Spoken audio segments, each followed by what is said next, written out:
Meus amigos e minhas amigas, né? Vamos partir para a nossa segunda aula do plano de ação. Na verdade, a gente continua hoje o tema que nós discutimos na aula passada, que é a gestão de problemas. Nós vamos dividir a aula em duas partes.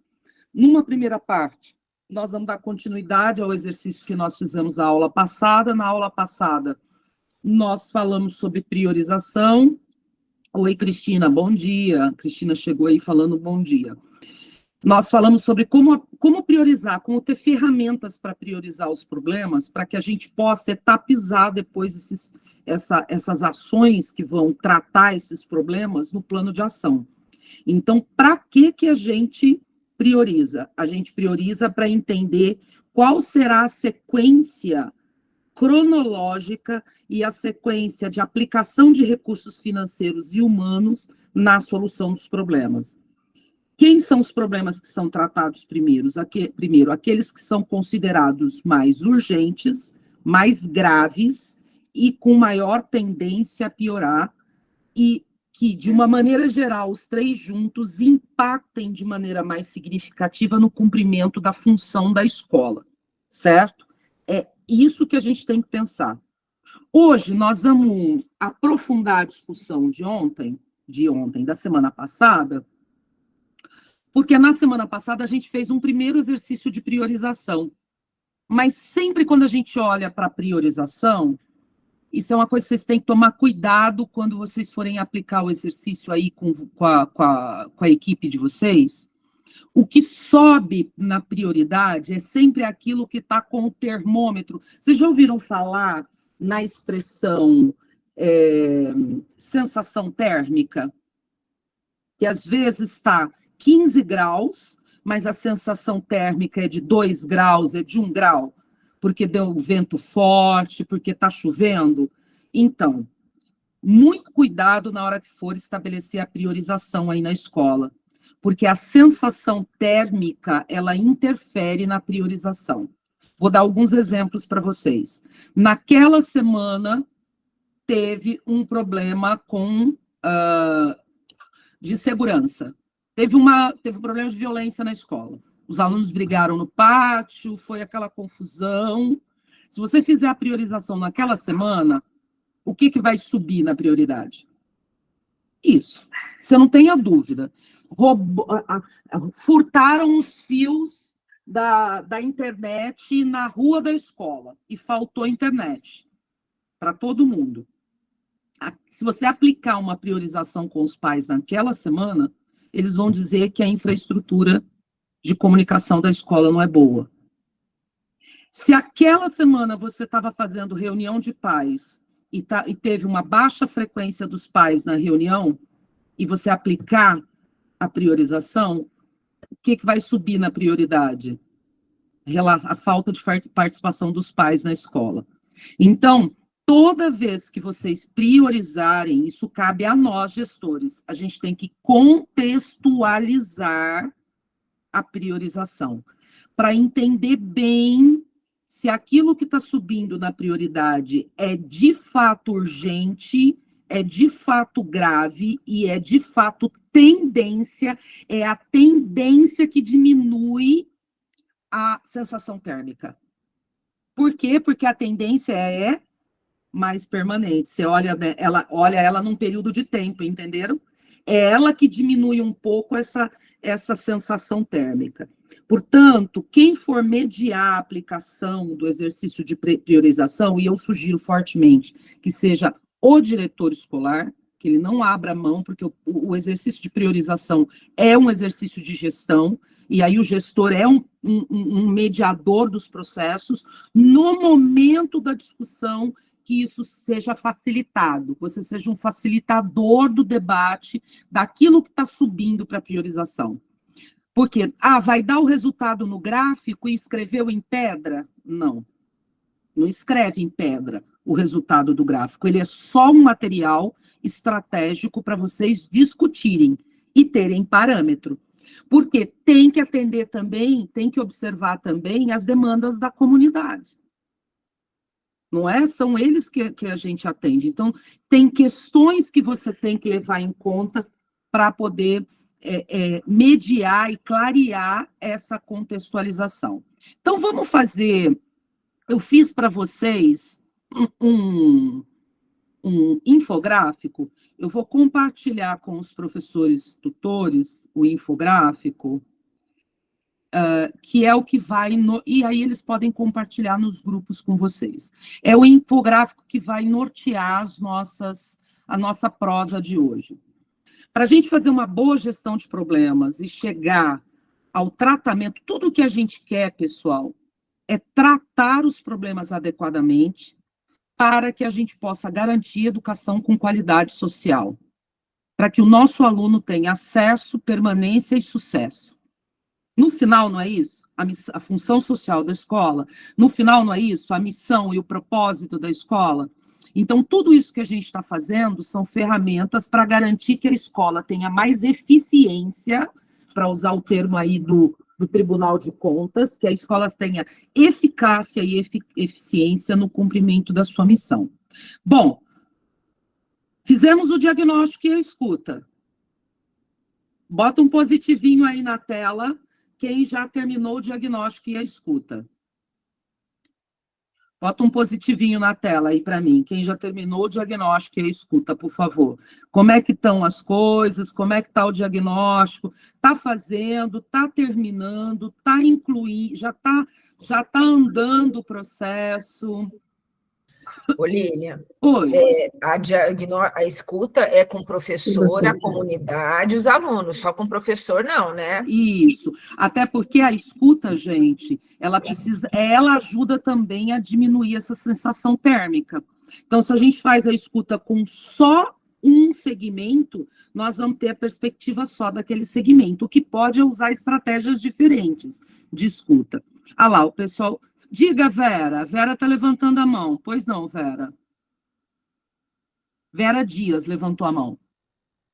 Ó, o pessoal está dizendo, diagnóstico e escuta ok, a Gisele Godoy. Bom, a realização do diagnóstico e da escuta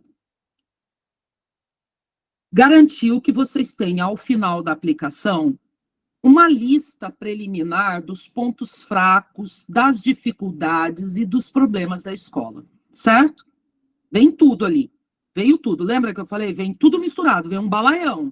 Né, que ele pega um balaio, joga tudo dentro do balaio, vem tudo misturado, vem demanda, vem dificuldade, vem problema, vem reclamação, o que mais vem é reclamação no balaio, vem aquele balaião de coisas. Não dá para pegar aquilo e fazer um plano de ação simplesmente, nós temos que fazer uma análise estratégica desse balaio de coisas que veio no diagnóstico e na escuta. A análise estratégica, eu orientei vocês a aplicar 3 sequências básicas de análise. Analisar se é um problema ou se é uma dificuldade. Inclua-se na dificuldade as reclamações, o clima organizacional que está meio complicado. Se perguntar se é público ou privado o problema. E se é competência parcial ou total da escola. Estão lembrados da aula passada? A aplicação dessa análise? Quando você termina essa análise, você já tem uma lista final dos problemas que vão integrar o plano de ação. Só para lembrar vocês, ó, eu botei uma imagem que é para vocês lembrarem. Vocês fizeram aqui o diagnóstico, caracterizaram os pontos que estão frágeis, básicos, adequados ou avançados na dimensão pedagógica, na dimensão político-administrativa e na dimensão político-institucional, que é o território. No caso da educação infantil, eu vou até dar um exemplo aqui da educação infantil. Eu vou tomar a liberdade de usar um exemplo de uma das escolas que já nos enviou, que eu não sei, eu não vou falar o nome da escola, porque a diretora não me respondeu se eu podia citar ou não um nome, mas se ela tiver por aí, ela vai ver que é dela. Vamos lá. Vou mostrar para vocês, só para lembrar do diagnóstico, viu, gente? Até para aproveitar que a Lenita perguntou das ferramentas, Lenita, vamos lá. esse é o da educação infantil. Ai, que coisa bonita, hein? Isso aqui, eu sou doida por gráfico, eu amo gráfico. É o seguinte, a educação infantil recebeu essa planilha aqui, ó. Essa planilhinha aqui, ó, que está do lado esquerdo, em Word, certo? A escola que nos encaminhou aqui, ela aplicou para 19 professores, ó, 19 professores aqui. Ela aplicou. E depois ela tabulou os dados desses 19 professores. Quantos disseram que a cada dimensão era adequada, quantos disseram que cada dimensão era frágil ou básica. E ela foi analisando, ó, e foi colocando. Aí ela enviou para a gente colocou num modelo de Excel, que a gente tem aqui, que é o mesmo, e mandamos para ela de volta, ó. Olha só como é que ficou o quadro resumo do resultado dela. Agora está dando para ver bem? Deixa eu abrir mais aqui. Aí, em cada dimensão. Aí. Olha como é que ficou o quadro dela. Ela tem uma ideia de quais pontos que ficaram com mais atenção e quais que ficaram com menos atenção. Aí eu vou mostrar, nós é que fizemos esses gráficos para ela, viu, gente? Para ajudar ela a fazer a análise das dimensões dela. Para cada dimensão, a gente fez um gráfico de frágil e forte. Se vocês quiserem essa planilha, gente, é só alterar os dados aqui onde está em cinza, ó, colocando a tabulação de vocês, o quanto cada um respondeu, que os gráficos eles fazem automaticamente, viu? Não é nada no braço, o gráfico vai fazendo automaticamente. Eu quero dar um exemplo aqui, porque está relacionado ao que vocês levantaram na semana passada. Na semana passada apareceu a relação família-escola como ponto mais frágil, lembra? Então eu vou trazer para a dimensão cooperação e troca com as famílias. A dimensão da aplicação na educação infantil. Eu quero que vocês olhem para esse gráfico e me digam, olha aqui, ó, não é aqui, ó, nessa região aqui, ó, de baixo para cima, a segunda, a terceira e a quarta linhas, que estão apresentando os pontos mais frágeis, que é justamente o quê? Ó, vamos ver? Propor reuniões e encontros com a família e comunidade escolar, organizar eventos que envolvam as famílias, realizar mapeamento e acompanhamento das condições histórico e culturais das famílias e apoio às equipes intersetoriais no atendimento à família. Foram os pontos que apareceram com maior fragilidade nessa escola, ó. Olhando para isso, você tem uma contextualização maior. Eu quis dar esse exemplo. Deixa eu fechar aqui. Aí, fechei aqui, vou voltar para a minha apresentação. Eu quis dar esse exemplo para vocês, para que vocês entendam que o diagnóstico, ele precisa ser olhado com muito carinho, com muito cuidado, porque ele vai dar um suporte para vocês, para que vocês possam construir as ações. E os próprios indicadores do diagnóstico, eles já apontam algumas soluções. Aquilo que está frágil é o que tem que ser potencializado para ser melhorado. Bom, finalizou o diagnóstico, fez o levantamento dos pontos de atenção, fez análise estratégica. Olha só, a gente fez um exemplo da análise da lista de problemas, da lista de dores, que a gente fez o treino na semana passada. Ok, estou com a minha lista de problemas, check, estou com o meu diagnóstico, check. Fechei. Vamos para a próxima etapa. A gente priorizou. Nós usamos na aula passada a metodologia da gravidade, urgência e tendência, que é a matriz Gucci. Nós terminamos, vocês lembram desse gráfico? Não é para enxergar, porque a gente viu ele na semana passada. Mas vocês lembram que a gente fez juntos? É só para vocês recordarem, vendo a imagem, que nós fizemos juntos os gráficos. Aí eu peguei, gente, e tabulei esses dados que vocês fizeram, para a gente ter insumo para ter a aula de hoje. Eu peguei esses problemas que vocês votaram e fiz uma tabulação. Ofereci para vocês aqui 2 opções de ferramentas para vocês trabalharem a priorização. Aqui a ferramenta do Mentimeter, que dá para fazer online com as suas equipes, que nem a gente fez. E do lado de cá, está lá disponível para vocês, no Google Sala de Aula, a ferramenta em Excel. Basta você botar o problema aqui do lado direito, ó, e ir colocando a pontuação que a sua equipe for dando, na gravidade, na urgência, na tendência, que você vai ter a lista de prioridades em forma de gráfico. Eu sempre gosto dos gráficos porque ele facilita a visualização. Bom, isso posto, o que ganhou aqui no gráfico? O que está mais compridinho aqui, a barra? Baixa participação das famílias na vida escolar. Quando eu calculei tudo que vocês me responderam, eu fiz um cálculo de tudo que vocês me responderam, botei nessa tabela aqui e olha lá o que saiu. Baixa participação da família na vida escolar. Em segundo lugar, questões socioemocionais. É muito significativo a gente fazer isso junto, pessoal, porque nós estamos aqui em mais de 100 gestores. 76 unidades escolares. Quer dizer que isso é um pouco o retrato do que está acontecendo nos 10 municípios aí da Anvapa. Né? Um retrato, mas é um retrato de quê? Da percepção de quem? Me digam para mim. De quem que é essa percepção? Do gestor. Exatamente, é só um lado da moeda. Obrigada, Lenita. É só um lado da moeda. A gente precisa entender se isso aqui é também problema para os pais. Será que se eu perguntar para os pais, dizer para os pais, olha, o que ganhou como principal problema na escola é a baixa participação dos pais, os pais vão achar a mesma coisa? Será que o conselho escolar vai achar a mesma coisa? Será que os professores vão achar a mesma coisa? Então, a gente nunca deve pressupor que a nossa percepção do problema é a mesma de todo mundo.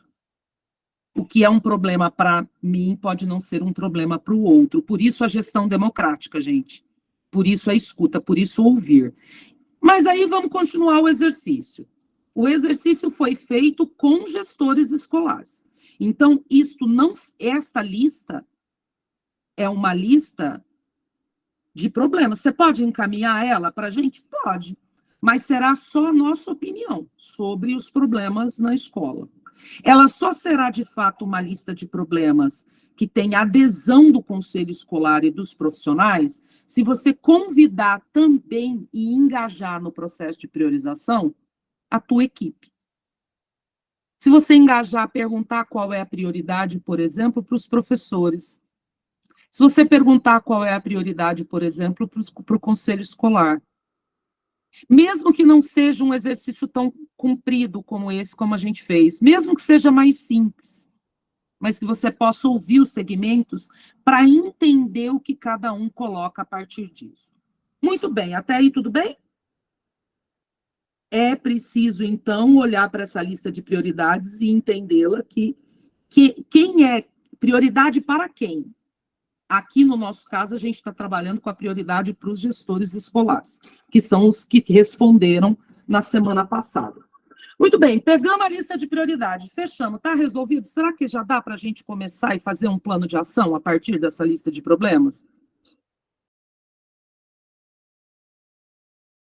Plano de ação, gente, é um negócio prático. Plano de ação, você senta, desenha a meta e desenha as ações que você vai fazer para resolver o problema. O plano de ação é muito pragmático. Dá mais trabalho antes do plano de ação, tá? Então, eu peguei a lista de prioridades. Falta uma coisa. Vamos trabalhar aqui com a baixa participação da família na vida escolar, que é o que ganhou, ok? Vamos pegar esse exemplo. O que nós fizemos?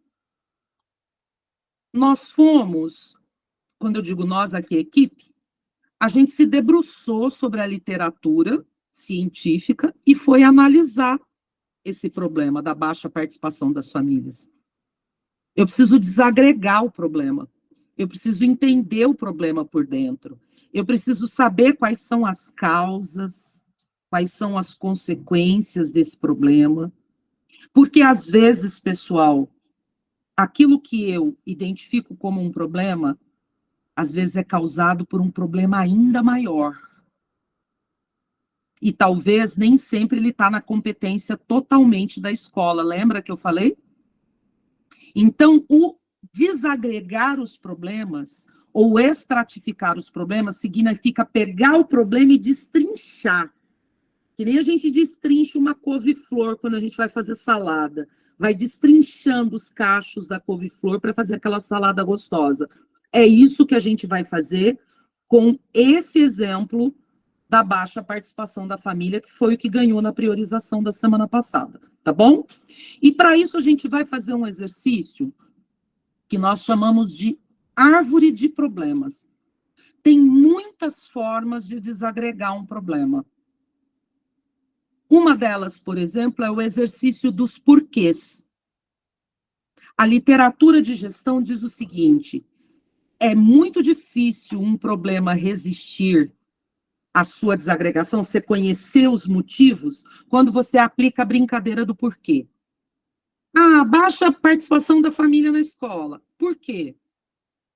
Ah, porque os pais trabalham, porque os pais têm baixa escolaridade. Por quê? Ah, porque tem uma questão social, tem altas taxas de analfabetismo na minha cidade. Por quê? Ah, porque tem aí um histórico de baixa escolarização. Por quê?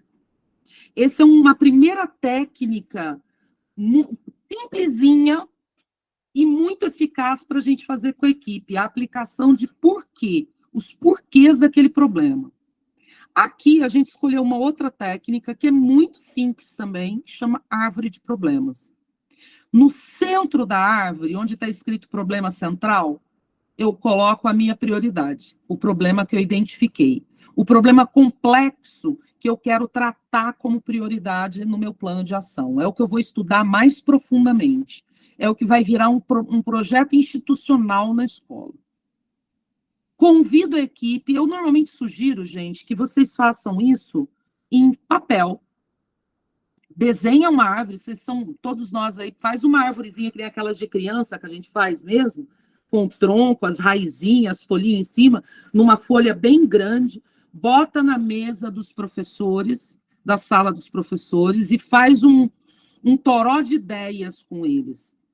Se não der para fazer presencial, faz com a técnica que a gente vai usar hoje. A gente vai usar uma ferramenta que chama Miro hoje, para fazer esse exercício juntos. Nós vamos fazer esse exercício juntos, tá? Então, quem é aí trabalha com relação família-escola vai ajudar bastante aqui a gente hoje.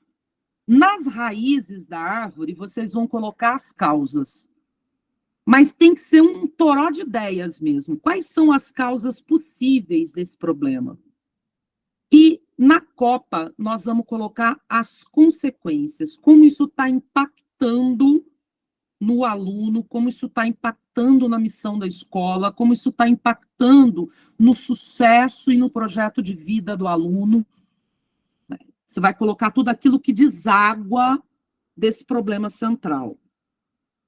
Vamos, a partir desse exercício, o que você pode fazer? Nas causas que foram identificadas, nós podemos planejar ações para tratar essas causas no plano de ação. Eu vou fazer esse exercício com vocês na semana que vem. A gente vai levantar as causas e consequências aqui. Aí, na semana que vem, não pula uma semana, né? Daqui 2 semanas. Eu volto com esse trabalho que vocês fizeram para mostrar para vocês como construir as ações, as metas a partir disso. Nós vamos fazendo uma sequência lógica, tá bom? A partir das consequências, você pode planejar ações para diminuir o impacto dessas consequências e mitigar o efeito delas. Vou dar um exemplo. A gente deu um exemplo a partir do exemplo que a Lenita deu na semana passada. Lenita falou, olha, os professores apresentam como problema a falta de professor substituto. E aí a gente colocou o quê? Qual que é o problema complexo, na verdade? O absenteísmo, lembra? E o professor substituto é, na verdade, o quê? Um plano de ação para mitigar o problema do absenteísmo. Então, o que tem que observar? O plano de ação, ele pode ter que ser feito correção de rotas, atualização desse plano para corrigir o problema, mas ele não é o problema. Então, é isso que a gente vai aqui discutir hoje. Tudo isso por quê, gente? Porque quando um problema é complexo demais, não adianta a gente falar assim, vou resolver o problema. Aí você coloca lá no plano de ação. Baixa a participação dos pais o teu problema foi baixa a participação dos pais na escola. Aí você coloca objetivo. Aprofundar, ampliar a participação dos pais na escola. Aí você coloca como meta. Repete o objetivo. Você não sabe o que você tem que fazer para poder ampliar. É isso que a gente vai discutir hoje, tá bom? Então, aqui eu vou parar agora a minha apresentação, porque eu vou abrir o Miro, que é um exercício que nós vamos fazer. Alguém aqui já usou o Miro? Bota um positivinho aí, alguém que já usou o Miro. Não? Ninguém usou? Ninguém conhece?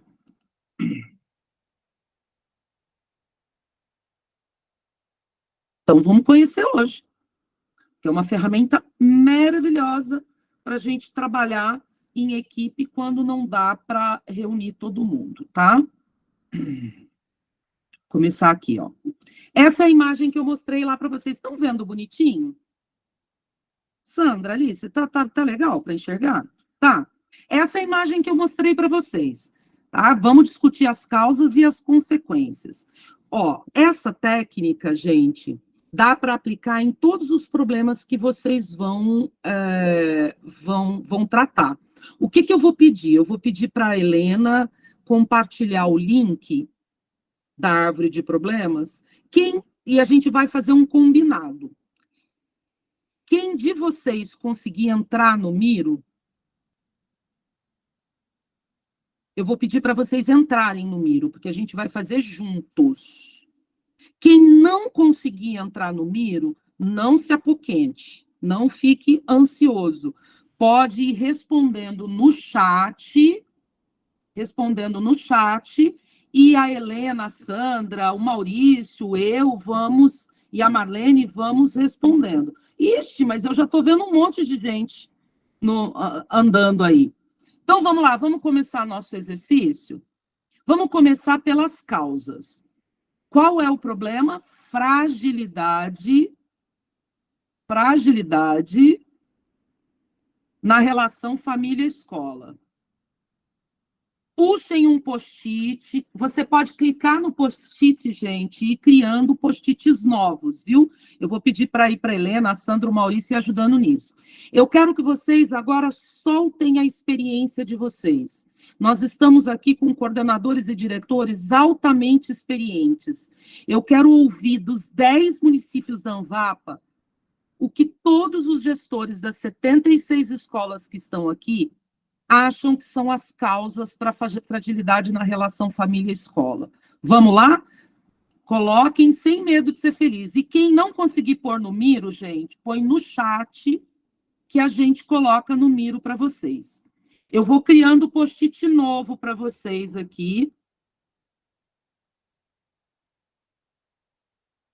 Ó, vou criando post-it novo, vocês vão pegando o post-it, vão colocando post-it, ó. Vou colocando post-it novo aí. Vou colocar uns de outra cor de rosa. Não vamos botar só de amarelinho, não, né? Vamos lá. Nós temos aí 5 minutos para fazer esse exercício tranquilo. Quero ouvir todo mundo.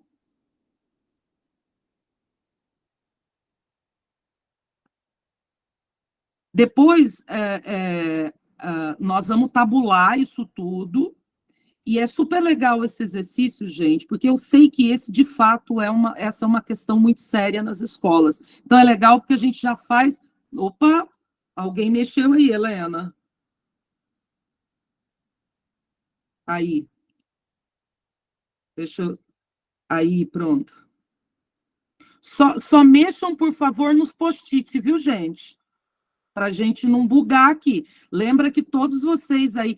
eu vou ler. Quem colocou o nome está aparecendo aí. Ó, A Angélica Martins. Quem não colocou nome está aparecendo só como visitante. Mas quem colocou nome, olha que bonitinho. A Luciana Faria, a Lenita.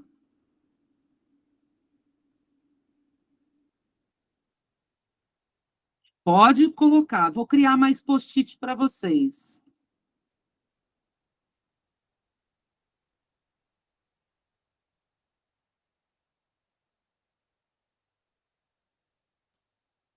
Vocês podem aumentar o tamanho do post-it também, viu, gente? Podem aumentar, podem diminuir. Vão pegando aí que eu vou colocando. Alguém apagou o nome aqui do problema. Vamos botar o problema aqui de novo.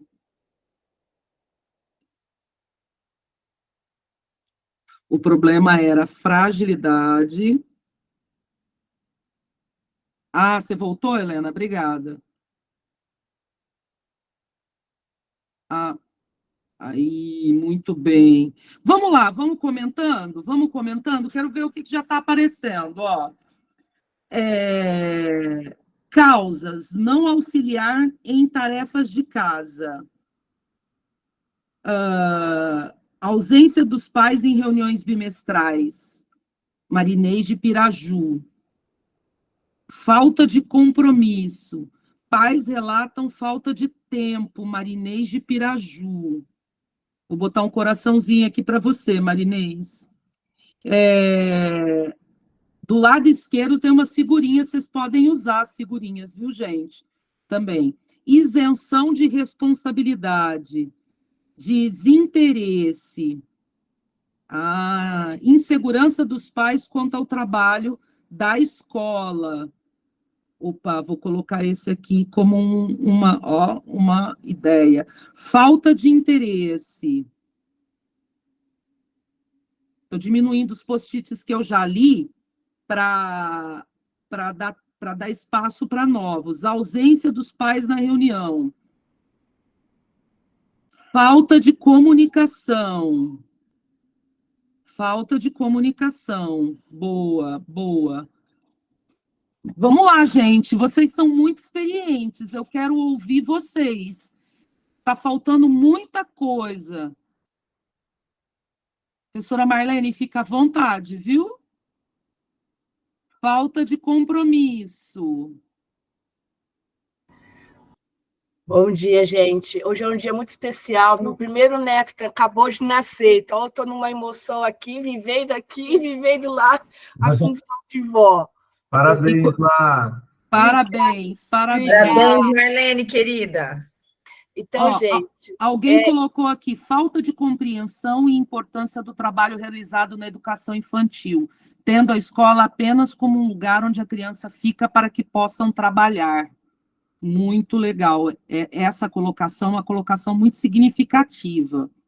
Eu gostaria, assim, que nesse trabalho, como a Lília falou lá no começo, que a gente pudesse ampliar nossa visão, porque para tentar enxergar o que está por baixo, que às vezes a gente só olha, quando a gente fala falta de interesse, sabe, é a mesma coisa que a gente fala que uma criança não aprende porque ela tem preguiça. O que é ter preguiça? O que é não ter interesse? O que está por baixo desse não interesse, por baixo dessa preguiça? Eu acho que esse exercício, para que a gente faça ele e tenha êxito na resolução, é importante que a gente avance, né, nas questões mais complexas que possa existir. Só essa questão, sabe? Porque Obrigada, Marlene. Quando a gente fala uma criança tem preguiça, uma família não tem interesse? Sim.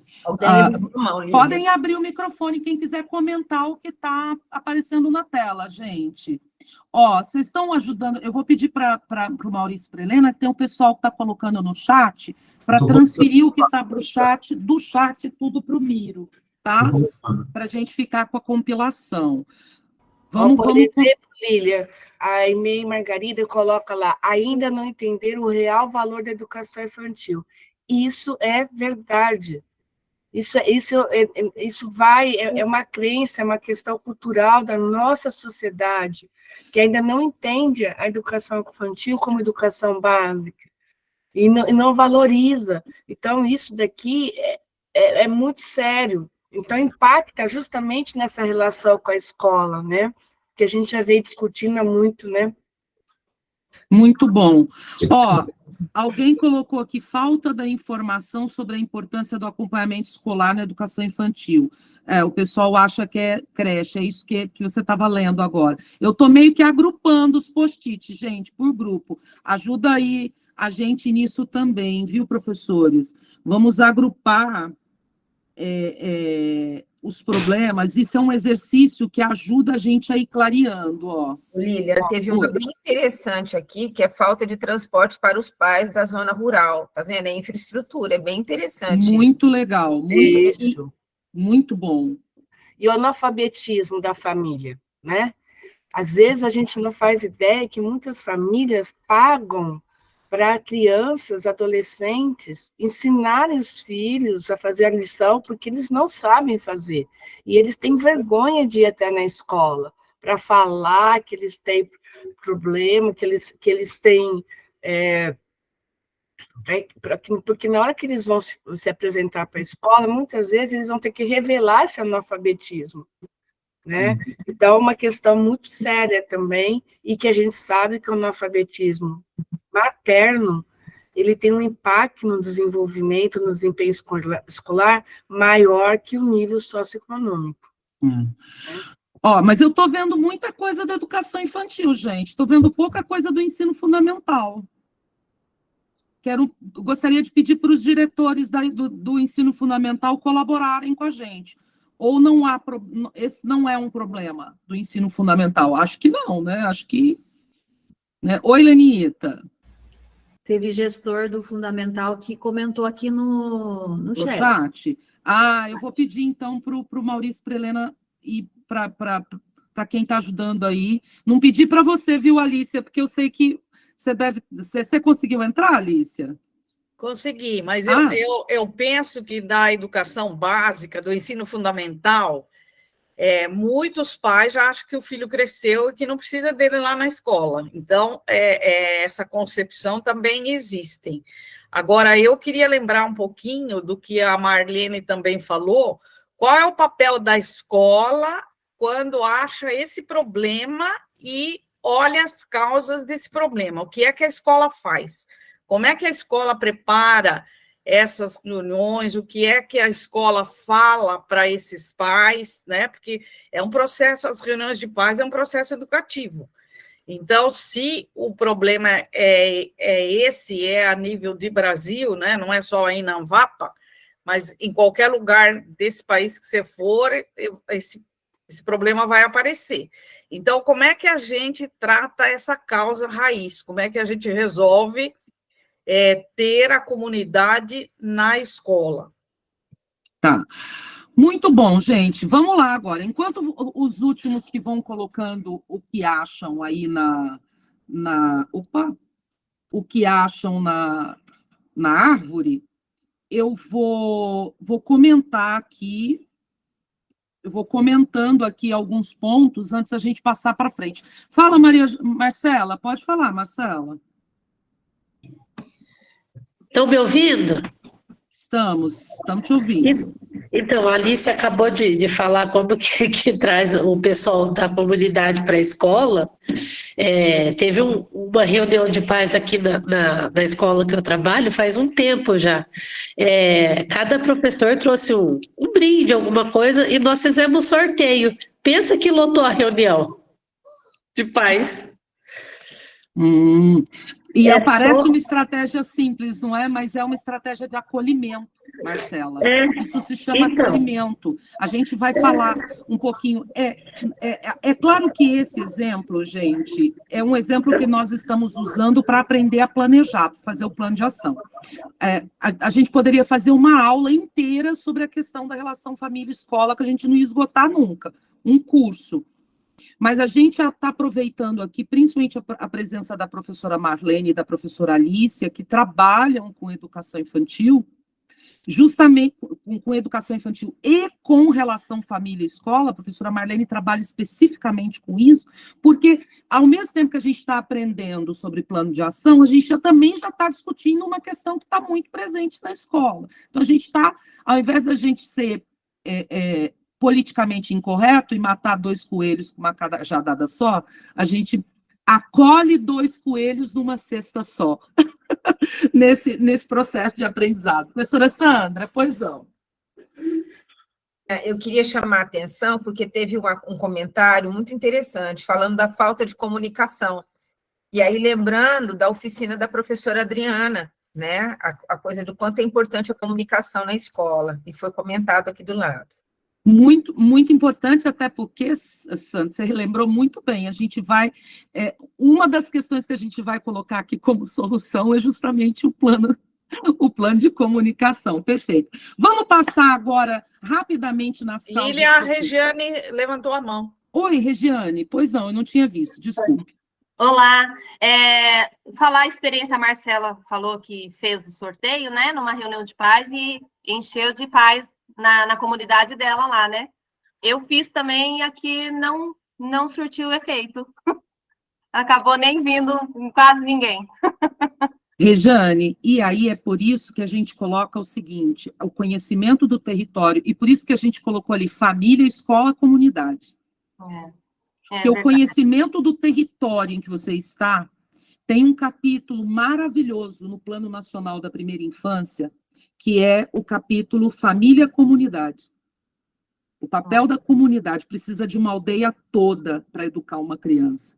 Então, o gestor precisa olhar com muito carinho a característica da sua comunidade para usar a estratégia adequada. Porque é isso mesmo, for excelente você e a Marcela darem um exemplo. Porque, às vezes, a estratégia que funciona para uma comunidade, na outra, não dá certo. Então, copia e cola não pode. Tem que fazer esse estudo mesmo. E quando vocês forem fazer esse estudo que nós estamos fazendo, olhem para a sua realidade.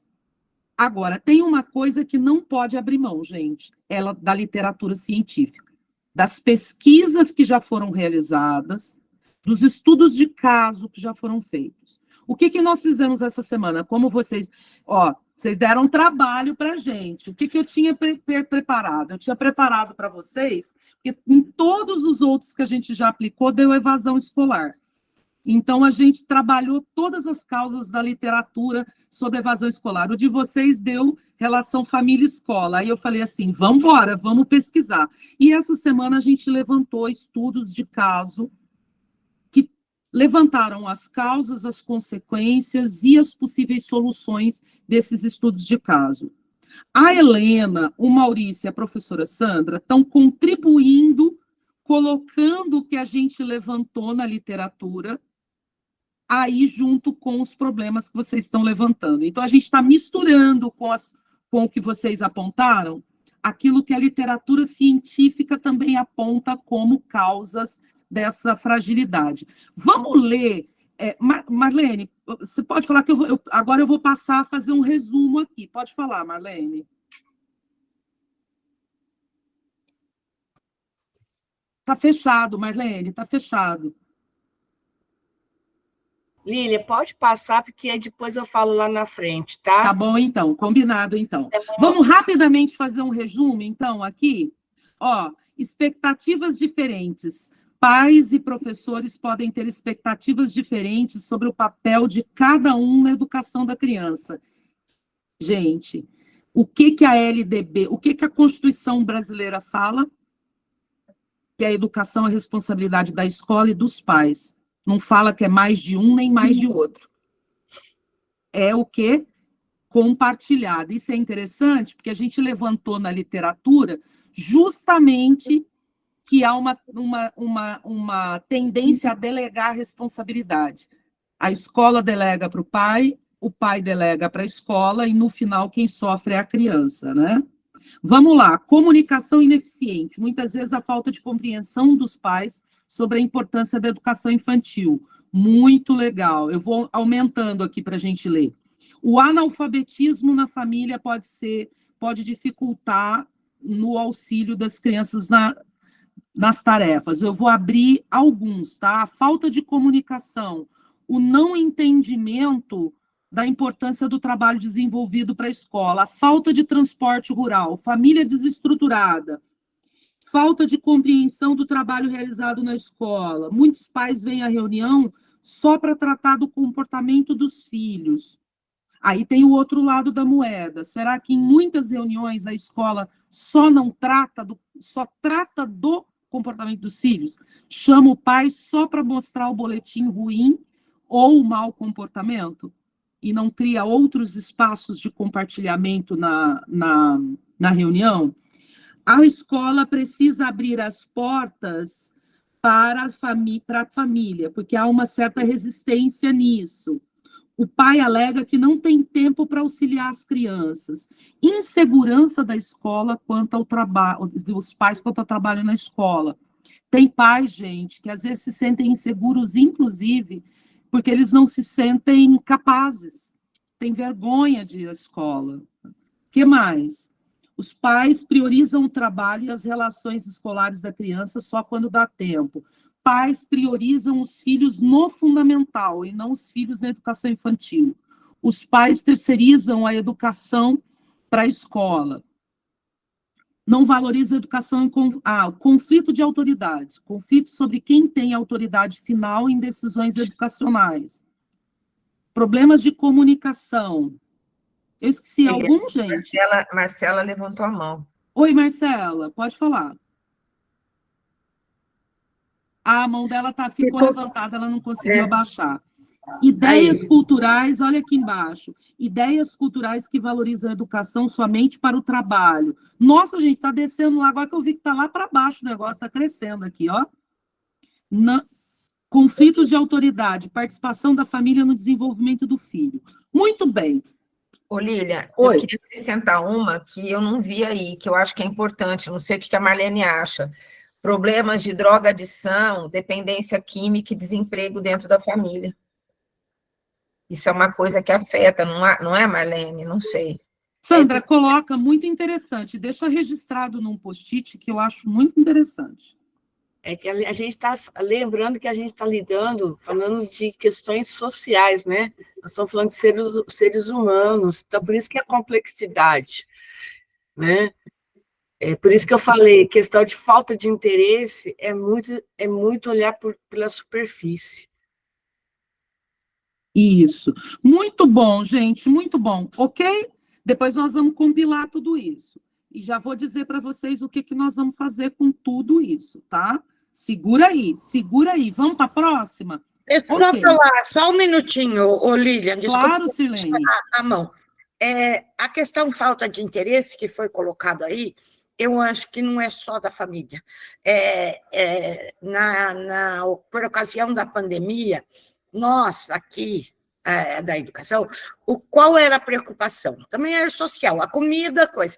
Nenhuma autoridade, nem Ministério Público, nem a Câmara de Vereadores, eles se preocuparam naquele momento em qual era as ações que nós estávamos desenvolvendo para o desenvolvimento da criança. Então, essa ideia do valor da educação não é só da família, é da sociedade. Nós estamos com esse problema, a sociedade, e isso passa. Mas, Sirlene, você não tem noção o tanto que você levantou a bola para a gente cortar. Nós estamos aqui felizes da vida. Porque é bem por aí, é isso que a gente quer, é por isso que a gente está forçando o ampliar. Eu vou deixar para a Lília, porque senão eu vou tomar conta da aula, porque isso é minha paixão. Mas, Sirlene, é tão bom você ter colocado, porque a gente vai... tem uma tendência, assim, é uma questão social. A gente precisa entender que é uma questão social. E por ser uma questão social, este problema, gente, nem todas as causas e nem todas as consequências estão no âmbito da solução da escola. Mas a gente tem que abandonar um pouco a cultura, a Marlene fala isso, a cultura da culpabilização. A relação entre a família e a escola está frágil por causa da família. Não, gente, por causa da família, da sociedade, da escola, que não cria espaços.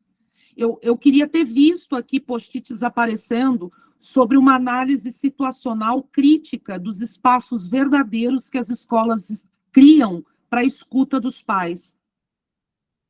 Eu queria uma análise crítica de como estão as reuniões de pais, de qual é a pauta das reuniões de pais. Se você chama os pais principalmente só para avaliar o comportamento negativo ou o posicionamento. Ou, como a Sirlene disse, as causas relacionadas à questão intersetorial, a falta de legitimidade da escola, de que a escola é importante para o sucesso do aluno.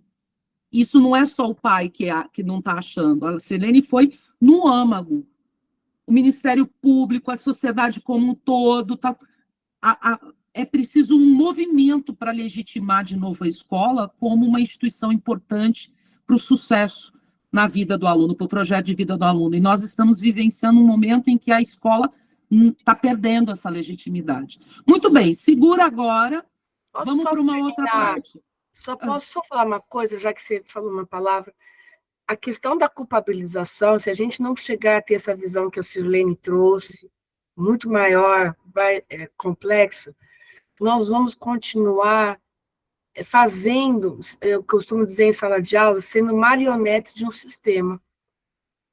Porque o quanto eu culpo a família culpa a escola, nós estamos, quanto mais isso acontece, mais distante nós estamos do nosso objetivo de levar desenvolvimento e aprendizagem.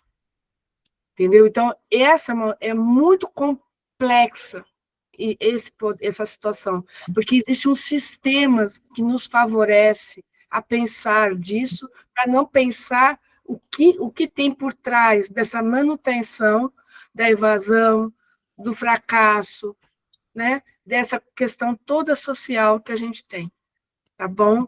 Eu só queria...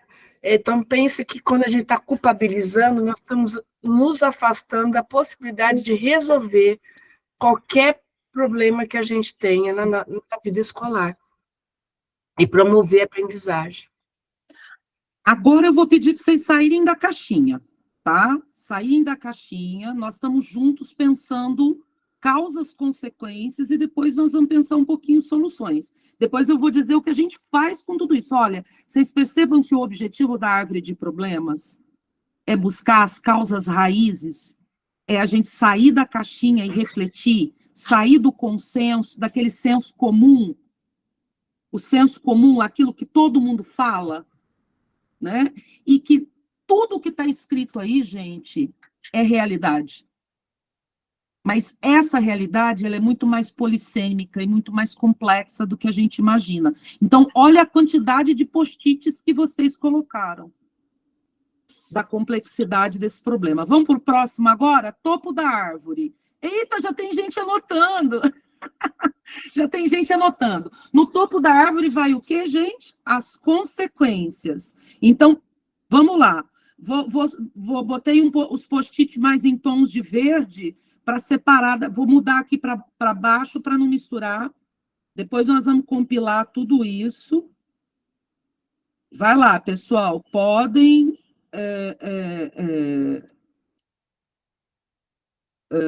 alguém está mexendo na árvore. Não mexam na árvore, não, gente. Só no post-it. Vai lá. Consequências agora. Eu vou criar uns post-its aqui para vocês. E vocês vão pegando. Aí, vocês vão pegando, ó.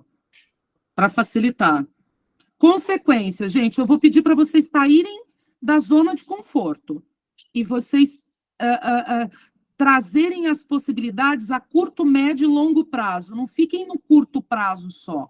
Vão no médio prazo também e longo prazo. Pensem em projeto de vida do aluno. Pensem em escola. Mas pensem tanto no papel do pai, como no papel da escola, como no papel da comunidade. Ó, estou colocando... Vamos lá.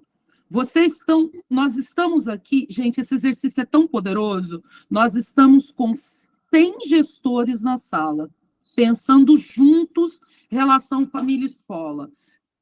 vocês terão pouca oportunidade de fazer isso novamente nessa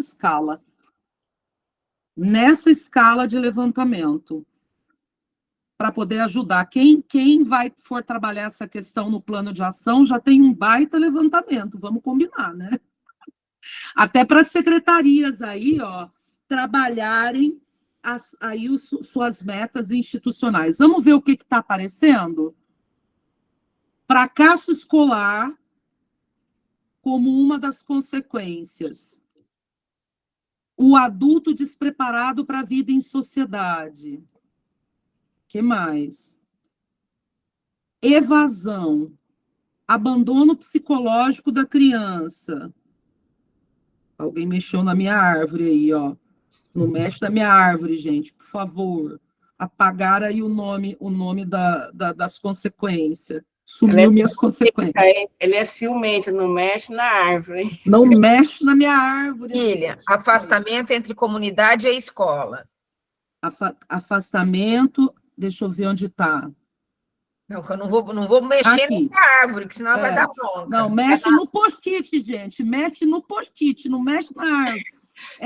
O afastamento entre a escola e a comunidade. Pouco resultado na aprendizagem. Aqui deve ser aprendizagem, né? Aprendizagem. Falta de apoio. Que falta? Falta de apoio é consequência? Como assim? Depois a gente vai discutir contextualização. Isso tudo precisa ser contextualizado. Descompromisso, indisciplina, fragilidade emocional dos alunos e das famílias para lidar com situação de conflitos. Vamos lá, gente, bota a cachola para funcionar. Vocês são muito experientes. Vocês veem as consequências no dia a dia. Falta de continuidade do trabalho iniciado na escola e assim demora o desenvolvimento efetivo da criança. Muito bem. Falta de aprendizagem significativa. Continuação da desvalorização da educação. Quer dizer, perpetua isso, né? Perpetua. O dos professores, a Helena, a Marlene, a Sandra e o Maurício, que estão colocando as consequências baseadas na literatura que a gente levantou, coloquem o post-it em preto para a gente diferenciar, por favor, tanto na consequência quanto na causa. Ajuda para eu conseguir diferenciar. Eita, aí. Falta da continuidade. O que mais, gente? Interferência no desenvolvimento da criança.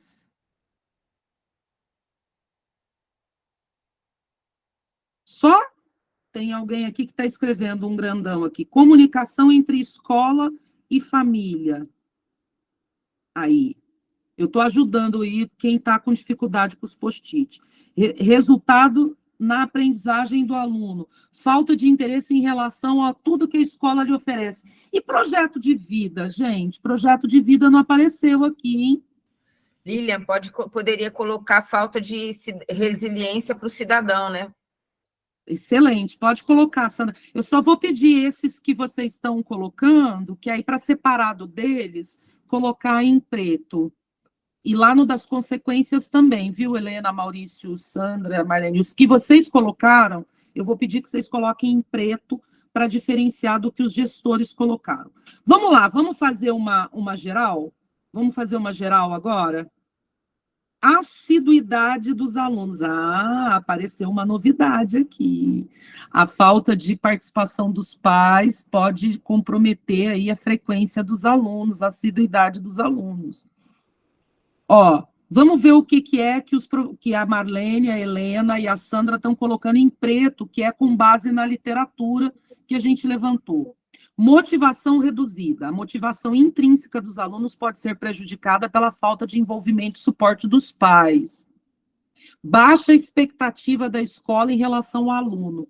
Eu quero fazer um comentário, quero passar para a professora Marlene comentar, gente. Essa questão é muito dolorosa e muito difícil para nós, professores e gestores, ouvirmos, mas a gente precisa ouvir. Vai lá, Marlene. sobre a baixa expectativa da escola em relação ao aluno, como consequência.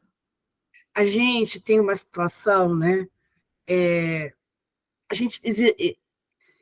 No nosso dia a dia, nós criamos muitas as condições muito ideais, certo? E isso é bom, porque nos instiga a sempre a melhorar.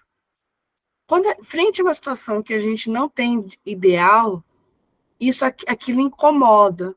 E a gente pode ter várias reações que podem ser produtivas, de engajamento, ou realmente de distanciamento. Então, aqui a gente está falando da profecia autorrealizadora. Então, muitas vezes, quando a família não está ali presente, não atende o que a gente fala, a gente se sente tão sozinho, tão angustiada, e aquela criança que está dando trabalho, que tem comportamento externalizante, a gente corre o risco de se distanciar dessa criança, que justamente é a criança que mais precisa de nós. E isso vira um ciclo vicioso. Por quê? Porque a gente acaba contribuindo para aquilo que a literatura chama de desamparo adquirido. Porque se ele já não é bem visto, por exemplo, vamos pegar um caso como a Sandra falou, vive numa família que é rodeada aí para questões da droga, do tráfico, que não tem uma estrutura, que não tem um acolhimento. Quando ele chega na escola, é lógico que ele vai ter comportamento externalizante, ele vai agir, e ele vai causar na gente uma sensação de rejeição, que é natural nossa, né? Por quê? Porque ele vai incomodar. Só que ele já não teve acolhimento em casa. E aí a última trincheira, como diz um aluno nosso, meu e da Lilian, é a escola, para ele desenvolver a resiliência que a Sandra falou. Então, se nós ali naquele momento acabamos por não se envolver, a partir do momento que a família também não se envolve, a gente está sendo a última possibilidade dessa criança. Porque depois, ao longo da vida dela, ela não vai ter mais. É a família e a escola, que são os primeiros micos que ela vai estar junto e que podem fazer alguma coisa por ela, entendeu? Então, isso para contribuir para o desamparo adquirido, por quê? A gente não precisa, vamos pensar na pirâmide de Maslow, a gente precisa se sentir querido, pertencente, né? Se a criança não se sente isso, por que ela vai bem na escola? Por que ela vai fazer o que o professor fala? Ah, mas ela me agride, como que eu vou? Eu entendo. Muitas vezes ela agride porque ela é o modelo que ela tem em casa de agressão e porque ela acredita mesmo que ninguém vai gostar dela. Entendeu? Ela dá um tiro no pé mesmo. Ela se boicota. Então, assim, não é um trabalho fácil para nós que estamos na escola. Não é. Entendeu? Só que ele pode se tornar muito pior para a criança se a gente não conseguir perceber esse mecanismo da gente. Porque aí a gente vai contribuir, por isso que não existe a teoria da culpabilização, porque está todo mundo tendo a sua parcela, entendeu? Então, isso é uma situação que a gente não acaba percebendo no nosso dia a dia. Que eu também, por questões, às vezes, de não saber lidar, de ficar muito intrigada, muito sentida com tudo, eu me afasto e não dou chance para essa criança, tá?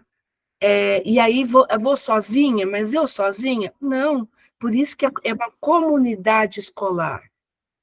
O professor não está sozinho, o gestor não está sozinho. E uma coisa que eu queria falar agora, antes eu até falei de passagem aí para a Lília, a gente não pode esquecer que nessa relação família-escola tem um outro fator que a gente não está colocando aqui, que é o clima organizacional da escola. Por que tem escolas que têm uma boa relação com a comunidade e outras escolas não têm? Por que tem escolas que vivem em situações, estão em lugares de alta vulnerabilidade, tá? Mas são preservadas, são benquistas, cuidadas pela comunidade. E outras que vivem nessa mesma vulnerabilidade, mas elas são depredadas, elas não têm o cuidado da comunidade. Então, como que esse clima organizacional? É aquilo que eu costumo dizer, né? Ô, Sirlene, vai lá em casa, vamos tomar um café, Sirlene. Mas eu nunca dou o endereço para a Sirlene. Ou quando eu vou, a Sirlene vai, eu dou o meu... É o pessoal querendo saber do meu neto, gente. Ou eu dou aquele café, sabe aquele café amargo, né? Velho, sabe? Então, assim, essas coisas a gente tem que refletir, tá? Eu não estou dizendo que é fácil, não estou dizendo, é muito difícil que a gente está falando aqui. Mas se a gente não tiver isso, não trouxer isso à consciência, a gente não vai passar da teoria da culpabilização. Tá? Era isso, Lília? Isso, era isso. Até porque, gente, é aquilo que eu falei, a gente está falando de plano de ação, mas como o tema que vocês escolheram para a gente discutir plano de ação foi esse, acho importante. Então, mexendo na minha árvore de novo, hein, gente? Ó, deixa minha árvore aí, no meio bonitinha aí. Enquanto a Helena e o Maurício vão colocando em preto, ó, o que está em verde, em azul, em amarelo, em outras cores, vocês que colocaram. O que está ou no chat ou na árvore. O que está em preto, eu vou pedir depois para Helena, você trocar a cor de tudo que vocês colocaram da pesquisa, também na parte das causas, colocar em preto para a gente diferenciar, porque eu vou mandar isso para os gestores, tá? Mas espera aí, né? Tem que comemorar, né? Ó, foi muito bom esse exercício, muito bom, muito bom, muito bom mesmo.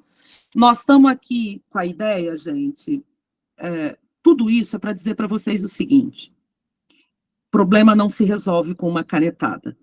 Plano de ação não se constrói com uma única cabeça pensando.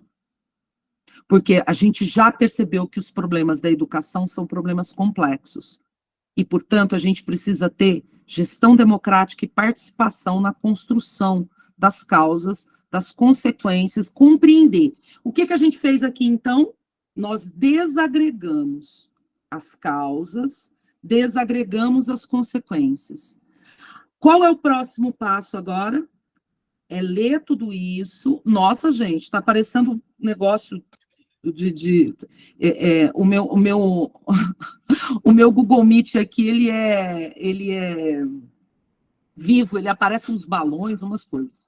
É olhar para tudo isso, gente, e agregar. Porque às vezes vem coisa misturada, vem o mesmo tipo de solução, o mesmo tipo de causa, o mesmo tipo de consequência, olhar para essa árvore e ver quais são as causas, gente, que vocês colocaram aqui embaixo, ó, aqui embaixo, que são passíveis de serem tratadas na escola. É isso que tem que olhar. O que lembra o que é problema e o que é dificuldade. O que é privado e o que é público, e o que está na competência da escola, e o que está na competência da secretaria, o que está na competência do Ministério Público. Lembra que vocês estão fazendo um plano de ação da escola, certo? Da escola. Então, vocês vão olhar para essas causas, e a gente fala assim, um problema só se resolve quando a gente trata as causas do problema, e vão olhar para isso no seu plano de ação, aquilo que está na competência da escola, tá bom? Pois não, Lenita? Só na questão das causas também, tem uma questão, a Bruna até colocou aí expectativas diferentes. Eu acho que hoje, dentro das escolas e da rede de ensino, o professor e o funcionário, eles não têm esse olhar ampliado do que é a responsabilidade, o que é a competência da escola diante da educação da criança. Eles pensam muitas vezes que a parte deles é só ensinar, e hoje não. Hoje, como a gente estava discutindo naquela nossa reunião de terça-feira, a gente tem que olhar para a questão emocional, questão de saúde, a questão psicossocial na família, né? Casos de violência. A gente às vezes tem que sair daquele patamar de arrogância, de eu sou professor, eu ensino, e descer também lá junto com a criança e olhar para dentro da família, o que essa criança está precisando. Às vezes o professor é delegado para ele alguma função e fala, mas isso não é meu papel. Chama a merendeira para fazer isso, chama a faxineira. Então, o professor hoje, dentro da escola, ele tem que estar satisfeito com o papel dele e analisar que não é só ensinar mais, né? Hoje a gente tem que ampliar o nosso olhar. É o que a Bruna colocou, expectativas diferentes. O professor tem uma visão do que é o papel dele, o pai tem outro, a criança outro, o gestor tem outro, e aí essa divisão de interesses. Lenita, tão boa a sua participação que você levantou a bola para a gente falar de gestão escolar. Quem é o mediador disso tudo na escola, gente? Quem é que o facilitador e o mediador desses processos, desses conflitos ou dessas relações? Quem é? Nós estamos aqui, somos nós, os gestores. E se a gente disser que não é a gente o mediador desse processo, quem é? Quem vai mediar essas relações entre família e professor, gestor? E, por isso, uma das dimensões mais importantes da competência da gestão escolar, dentro da Matriz Nacional de Competências do diretor, é a competência relacional e pessoal. Por quê? Porque o gestor escolar precisa aprender liderança. E liderança é mediar conflitos, mediar relações, delegar. Isso tudo é um processo de aprendizado. Vamos para a próxima fase, então? Fiquem tranquilos, isso está tudo guardado. Eu estou sentindo que tem um pessoal aí que está pegadinho, né? Gostou mesmo, porque está... Continua escrevendo, é isso mesmo, escreve mesmo, mas vamos para a próxima etapa agora da nossa conversa aqui, tá? O que é que a gente vai... Nós vamos conversar com a próxima etapa. Ok, eu fiz a árvore de problemas. Certo? Para onde eu vou agora? Levantei aquele monte de problema. Certo? O que eu faço com esse monte de problemas que eu levantei? Olha para ele, gente, e contextualiza as causas e consequências. Não dá simplesmente aquilo que a Marlene colocou lá. Não dá para colocar lá só aprendizagem como consequência. O que na aprendizagem? A gente tem que explicitar para o plano de ação ficar completo. Então, eu vou dar 2 exemplos aqui, na causa e consequência, e depois nós vamos discutir 2 exemplos de possíveis soluções. Então, vamos lá. Alguém colocou lá, como causa, comunicação ineficaz. Não foi? Alguém, eu não me lembro quem colocou, depois quem colocou aí pode falar. Vamos contextualizar isso? Me ajudem a contextualizar. Eu fiz uma contextualização, mas eu quero que vocês me ajudem. A escola não estabelece comunicação clara e consistente com as famílias, criando barreiras para o envolvimento dos pais. O que mais a gente pode incluir nessa questão da comunicação ineficaz? Falta uma eficaz mediação dos relacionamentos para a melhoria do clima escolar. A gente poderia falar também que falta o quê? Uma boa comunicação dos valores, da missão e da visão da escola.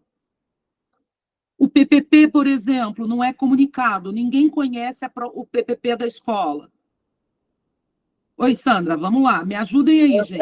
Eu tô justamente nesse sentido. Eu acho, Lilian, que existe uma solidão muito grande do dirigente, do diretor da escola. Essa solidão pode ser resolvida com essa melhoria da comunicação, porque, às vezes, a comunidade escolar acha que não consegue fazer uma coisa ou outra porque o diretor não quer. Então, como é que a gente poderia colocar esse problema aí? Me ajuda. Tá no mudo. Vamos lá, pode falar, Helena. Ajuda a Eu gente. acredito que fazendo capacitação com os professores específicos sobre comunicar. o que comunicar, como comunicar, qual que é a melhor forma de proceder, porque isso, além do gestor estar muito sozinho, os professores muitas vezes se sentem sozinhos, porque chegam algumas demandas para eles, que aí o que você mais escuta é, nossa, que decisão que eu tomo, o que eu faço, com quem que eu converso sobre isso, porque são assuntos muito complexos, né? Chega no professor o caso de violência, o caso de negligência, e aí ele fica, nossa, como é que eu abordo isso em reunião de pais? É muito complexo. Então, é uma solidão tanto da parte do gestor quanto da parte do professor. E também eu preciso completar da parte do pai também. Aquele pai que chega e fala, eu não sei mais o que fazer, ele também está solitário. Por isso, agora, o programa, a legislação da atenção psicossocial atende o atendimento do programa Saúde na Escola para os pais. Olha só, estendeu para pais, professores, alunos, estendeu. Por quê? Porque é uma complexidade o processo. Vamos fazer mais um exemplo de contextualização de problemas, de causas e consequências? Ambiente escolar pouco acolhedor. Aquilo que a professora Marlene comentou. Eu chamo a Sandra para vir na minha casa tomar um café, mas eu nunca dou endereço para a Sandra. A gente se conhece há 10 anos, toda vez que eu encontro com ela, fala assim, Sandra, vamos tomar um cafezinho? Mas eu nunca dou endereço para a Sandra. Ou, quando a Sandra vem, eu trato ela mal. O ambiente não é acolhedor. Então, olha só, percepção dos pais, a escola não é vista como acolhedora ou não promove um ambiente de inclusão, podendo afastar as famílias. Essa contextualização que eu estou fazendo nesses dois exemplos, gente, é baseado em literatura científica. Eu vou passar para vocês depois a bibliografia, tá bom? Vamos levantar possíveis soluções agora? Só alguns exemplos, só para vocês entenderem como é que a gente contextualiza. Ó, quem já leu o e-book? No e-book tem esse exercício passo a passo que a gente está fazendo, viu?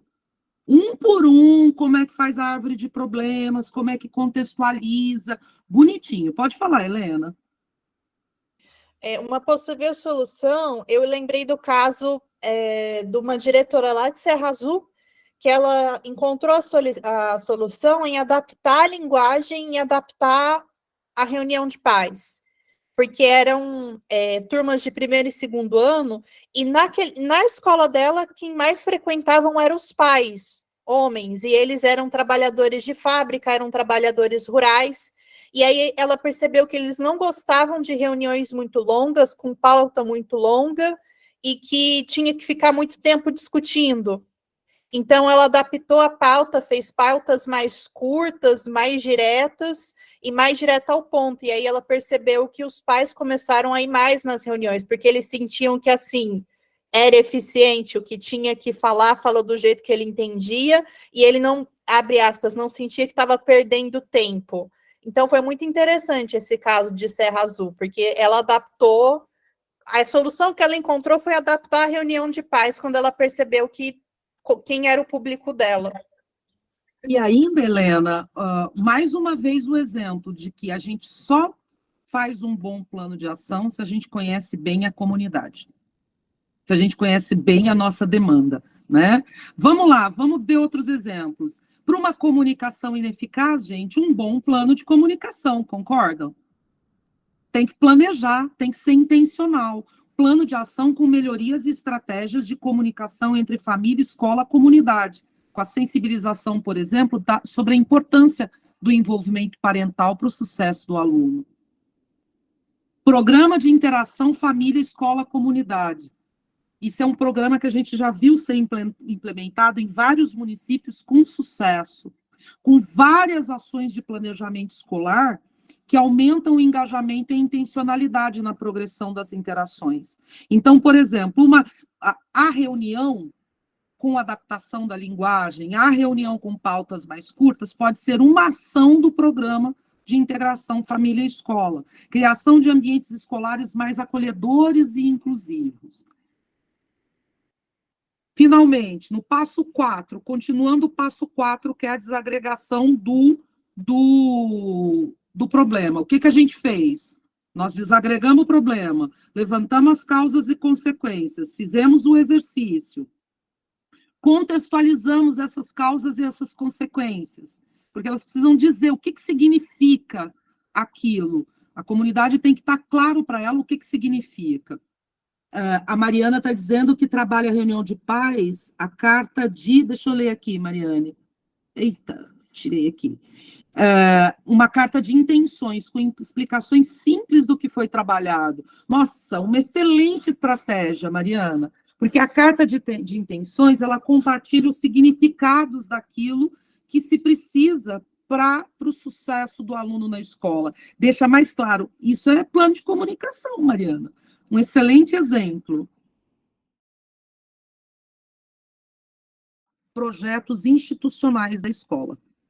E agora a gente chega no ponto. Como construir esses projetos institucionais da escola? A gente faz um pit stop, eu até coloquei um pit stop nesse processo de análise dos problemas e da construção do plano de ação, e nós vamos, então, abordar quais são os projetos institucionais que vão ser construídos, planejados intencionalmente para resolver os problemas. Professora Alícia? Então, acho que aqui tem uma... né, eu queria até voltar um pouquinho lá no plano de comunicação e dizer que a gente precisa ter, como diretor de escola, uma cultura de pertencimento. Eu acho que nós não passamos isso para as famílias nas nossas escolas. A escola pertence à comunidade desde que ela é construída. Geralmente é a comunidade que pede para construir uma escola para não levar o filho muito longe, né, para ser perto de onde eles moram. E a escola é construída sempre com os recursos do poder público, porque ela é uma escola municipal. Então, ela pertence a essa comunidade, tudo que se gasta na escola não vem da secretaria, vem dos recursos que vêm dos impostos, né? Então, paga o professor com o dinheiro do Fundeb, faz a manutenção da escola com o dinheiro que a secretaria tem e vai se estruturando assim. Então, essa cultura do pertencimento nas nossas escolas é muito baixa, e isso a academia também fala que a gente precisa aprofundar. E os projetos institucionais, até o Tribunal de Contas agora está perguntando, né, nas visitas, quais projetos institucionais a secretaria tem para as suas escolas, qual é a diretriz que ela dá. Às vezes a gente mistura isso, acha que trabalhar a campanha da dengue, campanha disso, campanha daquilo, é um projeto institucional. Não é. A gente tem que partir da problemática, disso tudo que vocês viram nessa aula. Se não fizer bonitinho, assim, conforme a Lília fez, com o Miro, pode fazer com papel mesmo.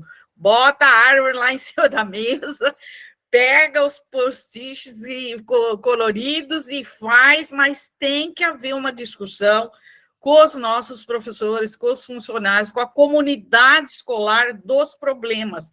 Para a gente resolver problema, a gente tem que aprofundar a discussão. Então, desses problemas surgem os projetos institucionais. Então, as secretarias, hoje, inclusive, têm como elaborar isso, até procurando parceiros. Muitas empresas, muita gente nas comunidades consegue virar parceiro da escola e fazer, por exemplo, um projeto institucional que é o Dia da Família na escola, mas só um dia não vai resolver. Então, eu tenho que fazer um projeto que inclua as reuniões, as falas nas reuniões. Alguém falou aí, as salas têm que ser significativas, intencionais, e chegar na solução do problema, de modo que seja simples, numa linguagem que eles entendam. Até o Papa está pedindo para os padres fazer na missa uma linguagem que entenda, a comunidade entenda, e que seja curta. Então, nós não podemos fazer uma coisa longa como diretores, num tempo que, às vezes, o pai saiu do trabalho, foi lá correndo, ou a mãe, para escutar nada da diretora ou da comunidade, ou da organização da escola, né? Então, isso tem que ter um significado. E aí, os projetos institucionais que vocês já têm, eu sei que a secretaria já tem, e já fazem com as escolas, precisam ser melhorados. São projetos institucionais que vão resolver problemas, que vão trabalhar esse tecido social, como a Marlene falou, e vai ajudando a melhorar esse tecido social. É um momento educativo. Não pode ficar inventando projeto institucional de qualquer coisa. Ah, vai ter capoeira na escola. Bom, não é um projeto institucional. A capoeira pode estar até lá na escola, mas na parte diversificada, se for escola de tempo integral, qualquer outro tipo de atividade física, mas a gente não pode confundir o que é projeto institucional do que é campanha, do que é a parte diversificada do currículo e do que é projeto pedagógico que a escola tem que fazer lá com seus alunos. Tem começo, meio, fim, tem apresentação, é uma peça de teatro, é uma peça do trabalho da literatura. Nós, diretores, fazemos muita confusão com isso tudo. E aí fica uma mistura na escola que não cabe no projeto político-pedagógico. Vocês têm que olhar bastante agora, na hora que for pôr lá no roteiro, né, vai aparecer o plano de ação, e os planos de ação têm que ser bem construídos para que depois eles sejam efetivos na escola. Lília. E nesse ponto, eu estou aqui, a Helenice colocou que eles fizeram o Dia da Família na escola, com 600 pessoas presentes. Imagine, vocês estão trabalhando com territórios educativos. As redes municipais dos 10 municípios foram territorializadas, foram agrupadas por escolas que atendem a mesma demanda. As escolas de um mesmo território educativo não poderiam organizar o Dia da Família juntas, porque não é a mesma demanda? Para que ele seja, ou seja no mesmo dia, ou que ela aconteça em dias em que a família possa circular pelas escolas, porque às vezes ela tem um filho numa escola, outro filho na outra escola. Então, isso tudo, gente, é o que a Alicia falou, é intencionalidade no planejamento, na gestão escolar. Nesse ponto, gente, eu quero fazer uma diferenciação para vocês. Uma coisa é projeto institucional, outra coisa é pedagogia de projetos. Certo? São coisas diferentes. Projeto institucional, ele pode acontecer em vários níveis. Governo federal, governo estadual, executivo municipal na Secretaria da Educação, e pode acontecer entre as escolas do território educativo e na escola, na unidade escolar. A unidade escolar também pode ter e deve ter projeto institucional. O que é um projeto institucional? Exatamente o que a Alicia disse. Ele foi construído, planejado para resolver um problema diagnosticado ou uma demanda legal. Pode ser uma demanda legal também. Por exemplo, como é que vai implementar a 10.639 sem um projeto institucional? Ela já veio, uma legislação que já veio para resolver um problema, que é a questão da equidade, né, e da questão do racismo estrutural. Então, precisa de um projeto institucional. O que é o projeto institucional? Ele é um projeto no nível de gestão escolar, no nível de gestão da secretaria. O projeto institucional é um projeto de gestão que agrega professores, gestores, comunidades, aqueles que têm necessidade de ter engajamento naquele projeto. Já te passo, Lenita, só para concluir o raciocínio. Já a pedagogia de projeto, o que é a pedagogia de projeto, gente? É o que o professor realiza em sala de aula, que está dentro do plano de ensino, dentro do plano de trabalho docente, dentro do plano de aula. São as ações com foco na aprendizagem e nas rotinas escolares. Então, não pode confundir o que vai para dentro do PPP. Os projetos institucionais da secretaria, que são executados no âmbito da escola, e os projetos institucionais da unidade escolar para resolver os problemas diagnosticados e priorizados, como a gente viu aqui. Vai lá, Lenita, pode falar. Não, só falando de leis que são criadas para resolver um problema, vocês viram a lei que foi publicada no dia 11, agora de junho, que instituiu o Programa Nacional de Vacinação em Escolas Públicas? Sim, sim. Porque já vem de um diagnóstico já vem... Não foi a semana passada que a gente discutiu a questão da vacinação aqui? Alguém falou... Demorou, filha. Né? Acho que foi assim, não sei se foi a semana passada ou se foi numa da reunião que eu tive com uma dos secretários. Foi a reunião, eu acho que a gente teve. Foi com você, Lili? Não foi na aula, não. Que a gente discutiu alguma coisa sobre a questão da vacinação, porque a gente estava discutindo o programa Saúde na Escola, que só vai na coisa para bater meta. Essas leis, gente, diretores e secretários, você tem as demandas que são do governo federal, com legislação que já vem para buscar a resolução de problemas, de questões estruturais, como que a Lenita acabou de citar, e aí precisa desenvolver projetos de implementação na rede e na unidade, e tem aqueles projetos que você vai desenvolver aí na sua unidade escolar.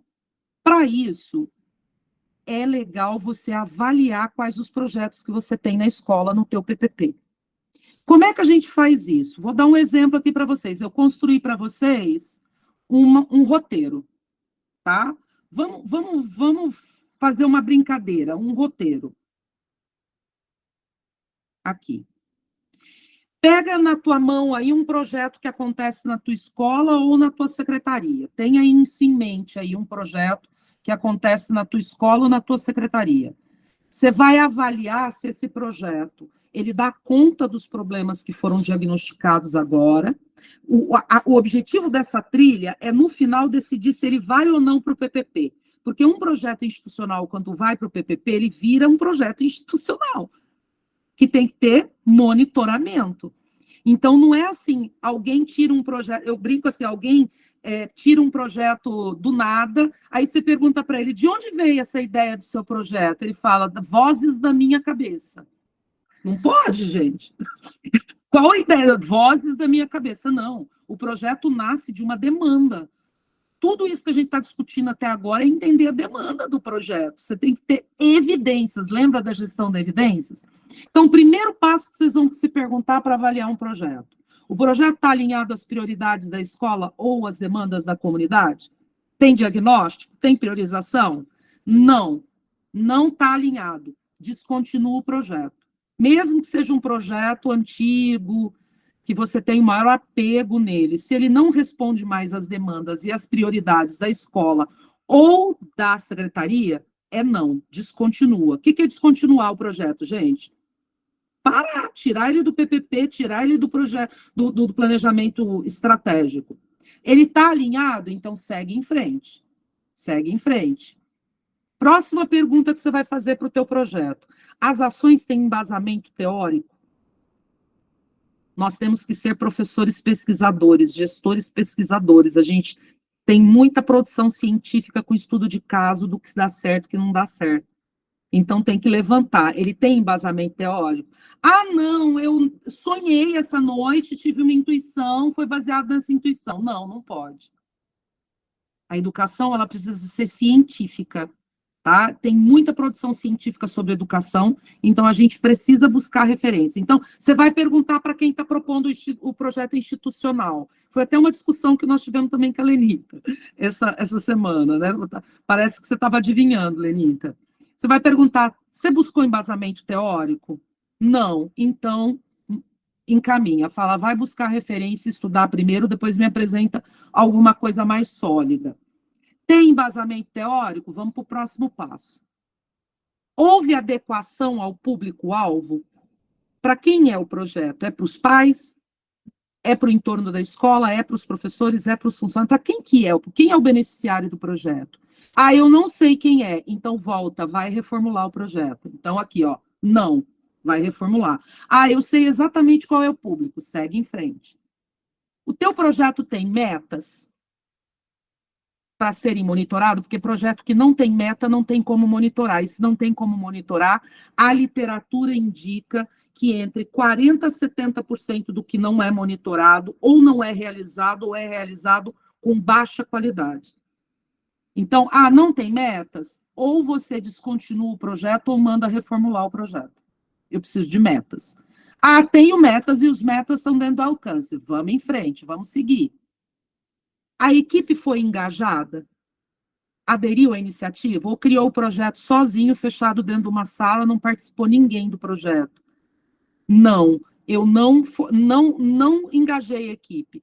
Então, você vai, antes de implementar o projeto, tem que dar o quê? Formação em serviço, formação continuada e comunicar adequadamente o projeto. Está formado, está comunicado, segue em frente. Próximo passo. As ações que foram planejadas foram executadas adequadamente? Não, não foram. Então, ou não estão sendo executadas adequadamente. Então, volta e ajusta o cronograma do projeto. Volta e faz gestão da quantidade de pessoas que precisa para o projeto.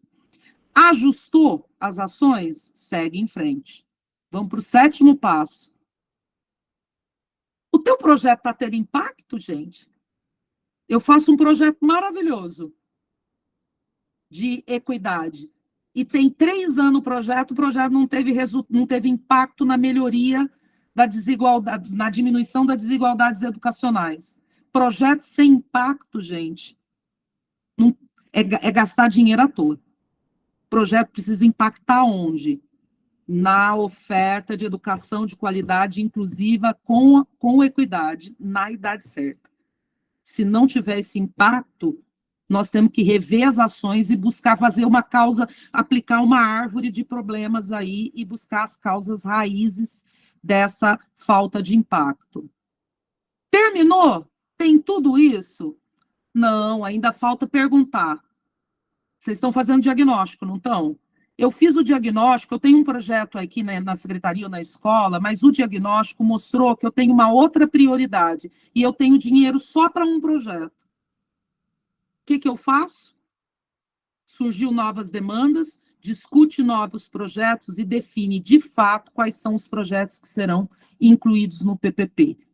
Lá no PPP tem um espaço para vocês colocarem projetos institucionais da escola, que são os projetos que têm que estar alinhados a quê?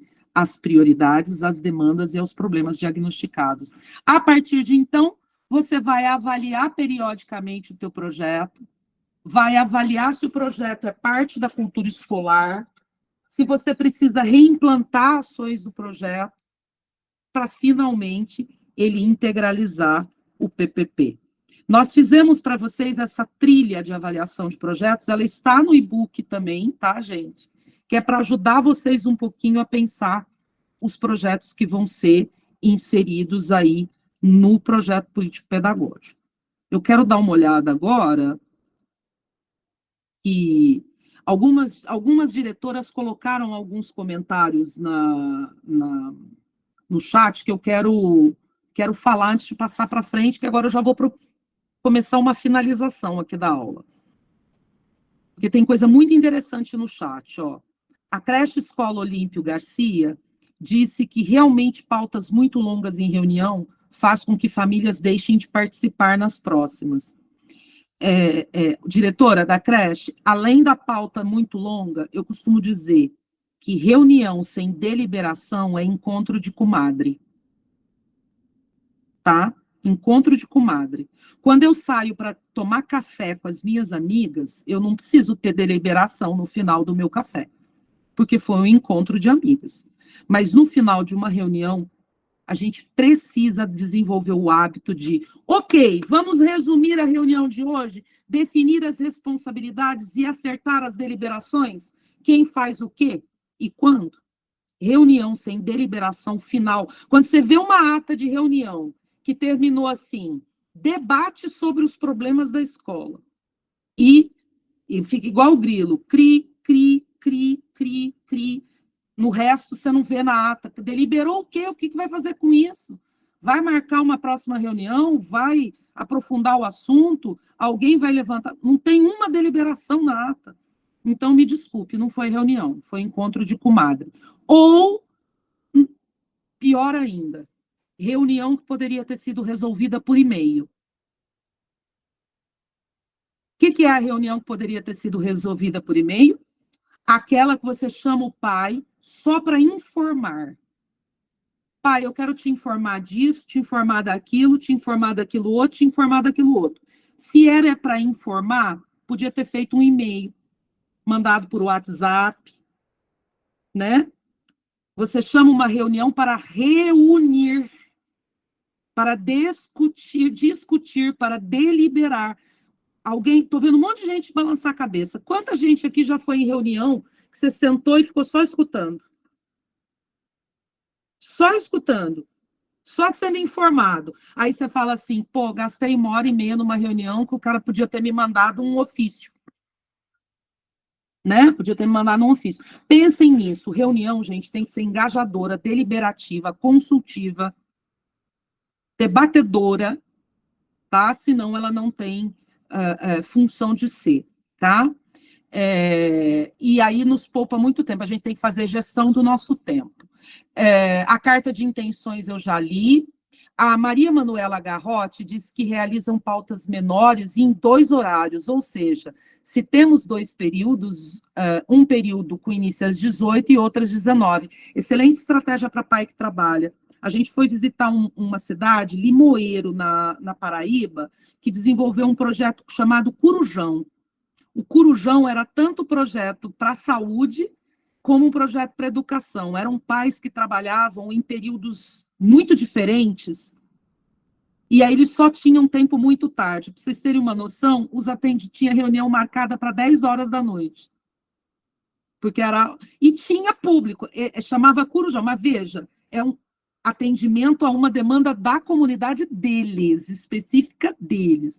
Então, essa adaptação, essa flexibilização é muito importante.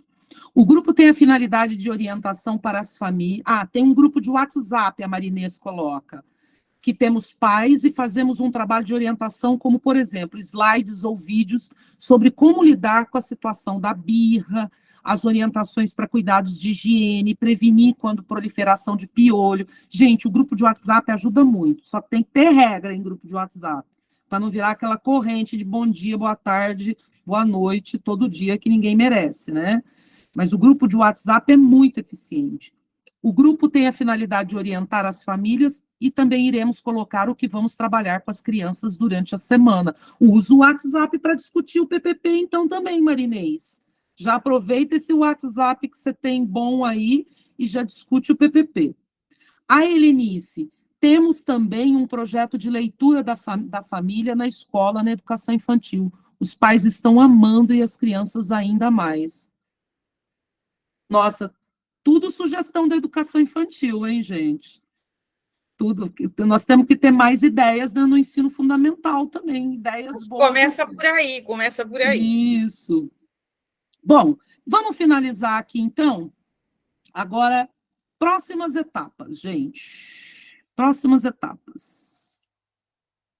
E aí eu vou abrir para vocês tirarem dúvidas, conversarem, vou passar para a professora Alice. Na etapa 6, gente, depois daqui, o que a gente vai fazer? Próxima etapa, nós vamos construir objetivos e metas. Nós vamos começar a botar o plano de ação no papel, tá? Nós vamos estabelecer os indicadores. Então, na próxima reunião, a gente vai pegar esse mesmo exemplo que vocês deram, a gente vai seguir essa linha de raciocínio e vamos ver como elaborar metas, como elaborar objetivos, como elaborar indicadores, como é que eu planejo as ações dentro do meu plano de ação. Para finalizar, gente, lá em setembro, quando vocês estiverem entregando o PPP, vocês terem pactuado as metas com o conselho escolar e com os professores. Por que é importante pactuar? Qual é a diferença entre validar e pactuar? Eu tenho uma dificuldade quando alguém chama assim, Lilian, você podia vir numa reunião que eu tenho que validar tal coisa? Se a pessoa me chamou para validar tal coisa, significa que a coisa já está pronta. Só tem o quê? Que bater o martelo. Tomem cuidado, pactuação é diferente. Pactuação, as pessoas participam do processo, elas discutem, se abre espaço para elas falarem. Muito importante vocês pactuarem as metas com o conselho e com os professores, porque quando você pactua, você gera engajamento, tá bom? E é isso que a gente vai falar na próxima aula. E aí, terminamos aí nessa última parte. Eu quero dizer agora, eu quero reservar 2 minutinhos para dizer que esse é o e-book, gente. O capítulo 1 fala sobre o processo geral de planejamento, o capítulo 2, dá esse passo a passo que a gente estudou hoje de como priorizar e como desagregar os problemas, passo a passo mesmo, é um e-book bem prático, ele não é teórico, é um bem passo a passo. E o capítulo 3, ele já entra na árvore de problemas, na elaboração dos objetivos, tá? E das metas.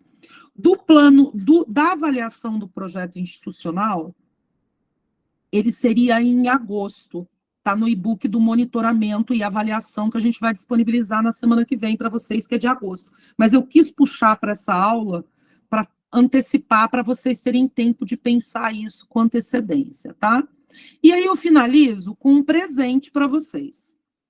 Essa é a pesquisa que nós fizemos sobre as causas da fragilidade da família, escola, comunidade. Eu elenquei aqui para vocês. A professora Marlene já deu uma olhada também, já fez as contribuições dela. Nesse primeiro slide são as possíveis causas relacionadas à relação família-escola. Tudo com base na literatura científica, tá, gente? Não é no achismo. Nós colocamos um grupo de causas relacionadas aos pais, à escola, fatores institucionais e fatores comunitários. Depois deem uma olhada, tá? Que, para quem vai trabalhar esse tema, basicamente a gente fez aqui 50% do caminho aí para vocês. No segundo slide estão as possíveis consequências.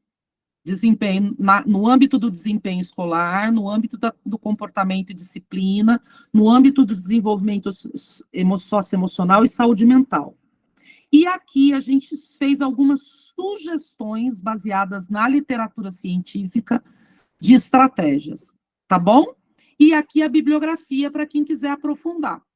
A gente botou uma bibliografia básica. O que aqui a gente vai se perguntar?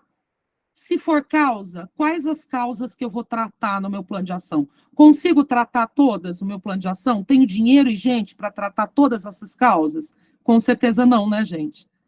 Então, eu vou definir aquelas que são mais raiz do problema.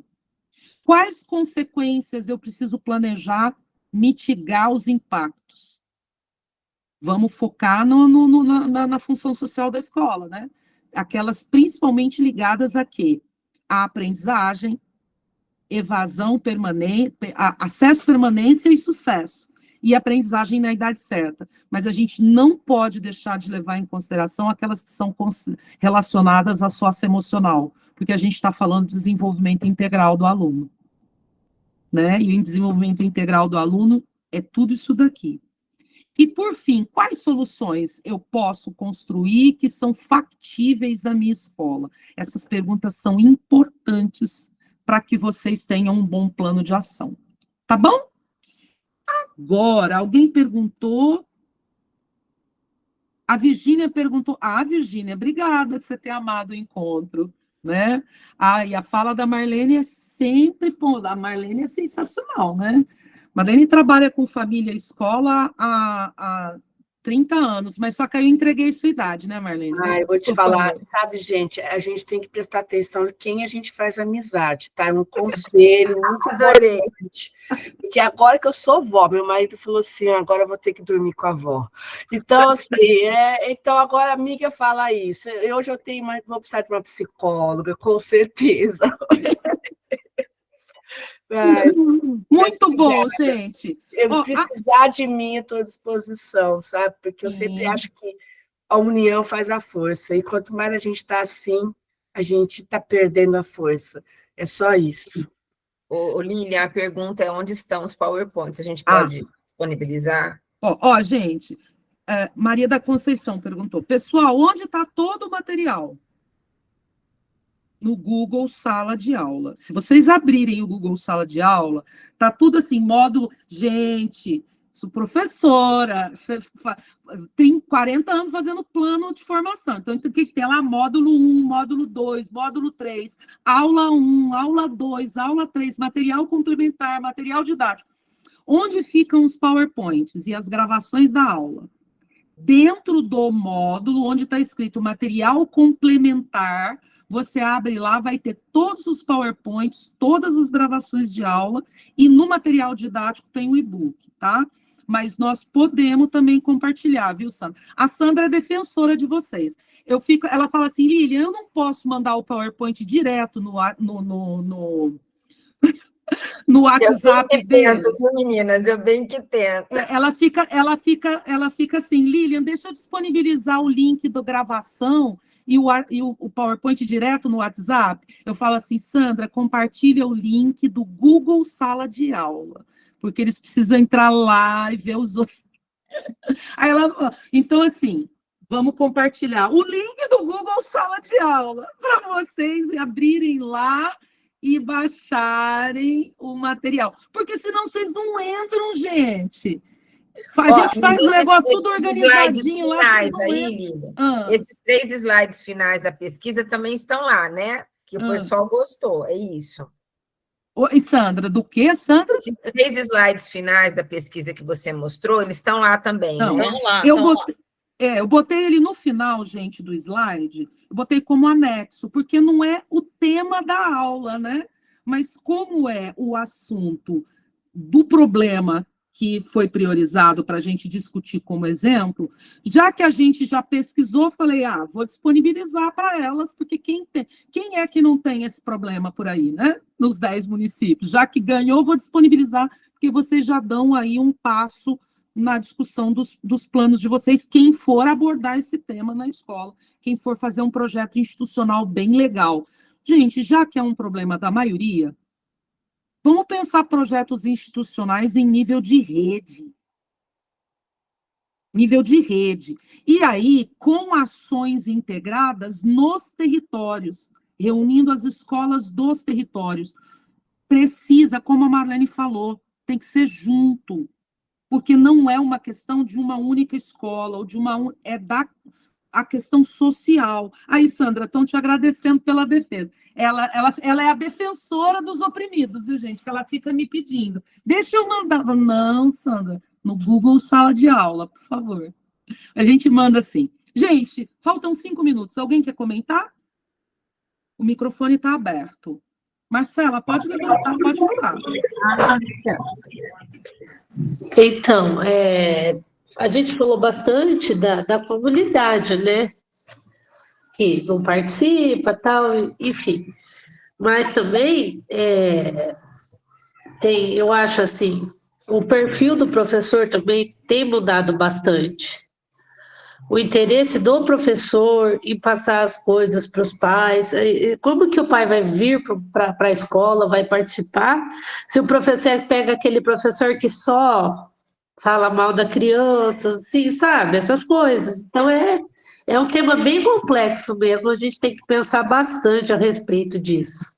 Marcela, já como eu sou a mulher do planejamento, acho foi uma boa contribuição que você deu. Se você identificou que existe esse problema, já coloque no plano de ação a formação em serviço sobre comunicação, sobre como os professores podem comunicar melhor com os pais. Já coloque no plano de ação. Fala, esse ano nós vamos trabalhar esse tema nas formações em serviço, porque é um tema muito amplo. Tem que trabalhar a rede de conversação. Lembra a aula da Adriana sobre comunicação? Tem que trabalhar, então você vai trabalhando em pílulas a formação em serviço, essa questão, mas não deixa de medir se houve melhoria ou não. Porque se Deus quiser, o ano que vem a gente pergunta isso para vocês, melhorou ou não melhorou, tá? Helenice? Tá fechado, Helenice? Eu só queria fazer um comentário, né? Por conta do diagnóstico que a gente fez com as crianças, esse dia, no horário do intervalo, um aluno se aproximou de mim e falou assim, e aí, diretora, como anda o PPP? Agora eu ganhei o dia, Helenice! Que bonitinho! Agora você me fez ganhar o dia, agora sextou mesmo. Helenice, você sabe, gente, todo mundo quer escola presente, mas a gente tem que se preparar para pais e alunos participativos. Pais e alunos participativos não são fáceis de lidar. Concordam? Não, então a gente tem que trabalhar a nossa tolerância, nossa paciência e nosso acolhimento. Se quando esse aluno vier te perguntou para a Helenice, e como anda o PPP, ela respondesse, não é da sua conta, ele não perguntava nunca mais. Agora, com certeza, pelo sorriso que você está dando, você acolheu, né? Com certeza. Eu tenho sim, muita proximidade com os alunos, porque eu visito as salas, vou no horário do intervalo, e falei para ele, está caminhando o PPP, eu falei para ele. Eu vou dar um outro exemplo. Numa escola de um dos municípios que a gente passou, depois o diretor fez o processo todo. Aí um dia ele chegou para a gente e falou assim, Lilian, eu não quero mais ser democrático, gestão democrática. Por quê? Lilian, dá muito trabalho. Olha, eu já ia entregar o PPP, agora eu vou ter que atrasar a entrega para você, porque o pai disse, você não vai entregar o PPP antes de eu ler. Eu preciso de 2 dias. E ele falou, eu não quero mais ser esse negócio de ser democrata dá trabalho. Ele falou rindo, claro, né? Mas um ano depois, a gente fez um monitoramento com essa escola. E o resultado, ele aumentou em mais de 60% o engajamento dos pais e dos alunos depois que ele fez o PPP democrático. Ou seja, dá trabalho. Mas o resultado, gente, é sensacional.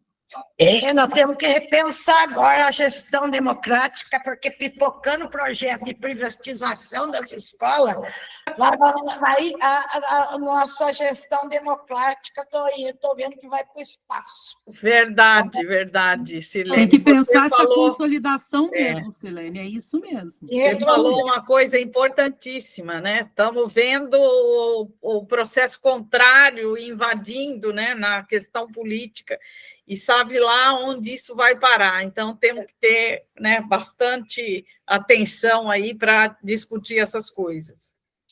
Muito bom, gente. Eu vou pedir agora, eu vou tirar um print da tela, então quem puder, quem não tiver descabelado, sabe aquela situação assim que fecha, tá de pijama, por isso tá fechada a câmera, eu vou tirar um print que faz tempo que a gente não tira, aí vi todo mundo se arrumando.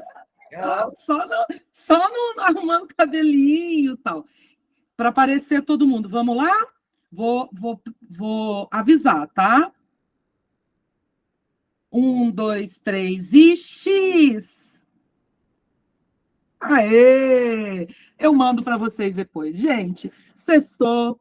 Um beijo no coração de todo mundo. Vocês são sensacionais. Segurar 2 horas uma oficina dessa e vocês participando, tanto que vocês participam, é uma bênção para mim. Eu tenho muita gratidão. Muito obrigada, viu? Um beijo no coração de vocês e um dia de muita luz aí. Lilian, com muito frio aqui. Aqui está um solão que você nem imagina. Está um solão. Tô chegando aí para esquentar, então. Bom final de semana. Realmente, gente, toma bastante quentão aí, já que tá frio, toma quentão.